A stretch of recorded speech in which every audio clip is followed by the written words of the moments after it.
नमस्कार माझ्या सर्वांना, मी शिवानी. गावाकडच्या स्वादमध्ये आपलं खूप खूप मनापासून स्वागत आहे. तर आज मी तुमच्यासोबत शेअर करत आहे अगदी सिंपल पद्धतीने बनवणारी पनीर भुंजीची रेसिपी. चला तर सुरू करूया आजची रेसिपी. अगदी सोप्या पद्धतीने सांगितलेली आहे. तर त्यासाठी काय करायचं, अगोदर पनीरला मी छानपैकी धुवून घेतलं आणि नंतर असं ग्रेटरने ग्रेट करून घ्यायचं. अर्धा किलो पनीर घेतलं होतं मी. नंतर कढाईमध्ये थोडंसं तेल टाकून थोडंसं जिरं टाकलं आणि नंतर मिरची 2 बारीक चिरलेल्या व सोबतच 2 बारीक चिरलेले कांदे टाकले आहे. हे मीडियम साईजचे होते, खूप असे मोठे नव्हते म्हणून 2 घेतले. आणि याच्यामध्ये थोडं कांदे जास्त टाकले ना तर आणखी छान टेस्ट येते. सोबतच मी थोडंसं जिंजर गार्लिक पेस्ट टाकलेलं आहे, त्यालासुद्धा परतवून घेतलं छानपैकी. यामध्ये तुम्ही शिमला मिरची वगैरे आवडत असेल ना तर टाकू शकता. मला वगैरे आवडत नाही शिमला मिर्च म्हणून मी टाकत नाही, साधीच बनवली ह्यावेळेस. आणि सोबतच मग थोडंसं पालेकांदा होता माझ्याकडे, तर पालेकांदा टाकला आणि 1-2 टोमॅटो टाकले बारीक चिरून.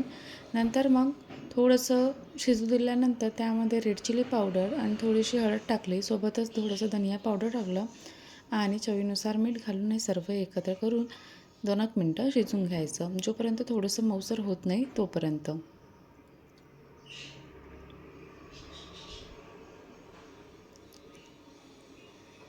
यामध्ये या स्टेजवर तुम्ही बटर टाकू शकता. मी थोडंसं टाकलं पण व्हिडिओ स्किप झाला त्यामध्ये. आणि नंतर मग त्यामध्ये थोडंसं अगदी 2 चमचा जवळपास पाणी टाकलेलं आहे. तुम्हाला सुकी सुकी नाही आवडत असेल ना तर आणखी थोडंसं पाणी, अर्धा ग्लासच्या जवळपास पाणी तुम्ही टाकू शकता. बट माझ्या घरी सुकं खाते ना तर मी थोडीशी सुकीच केली. आणि नंतर त्यामध्ये जे ग्रेट केलेलं पनीर आहे ना ते टाकलं.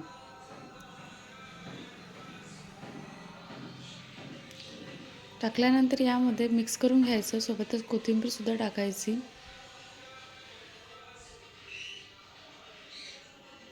अशा प्रकारे मिक्स करून झाल्यानंतर मी थोडीशी कोथिंबीर टाकली आणि सोबतच थोडंसं ह्या स्टेजवर सुद्धा मी बटर टाकलेलं आहे, अगदी अर्धा चमचा जवळपास. आणि अशा प्रकारे याला मिक्स करून झाल्यानंतर 2-3 मिनटं थोडंसं कमी फ्लेमवर, म्हणजे लो फ्लेमवर शिजू द्यायचं आणि नंतर मग सर्व करायचं प्लेटमध्ये. खूप छान लागते गरमागरम पराठ्यासोबत खायला वगैरे किंवा लच्छासोबत खायला वगैरे. आता गॅस बंद केली मी आणि प्लेटमध्ये सर्व केलं. कशी वाटली तुम्हाला आजची रेसिपी? आवडली असेल तर बनवून बघा आणि माझ्या चॅनलला सबस्क्राईब करायला विसरू नका. थँक्यू.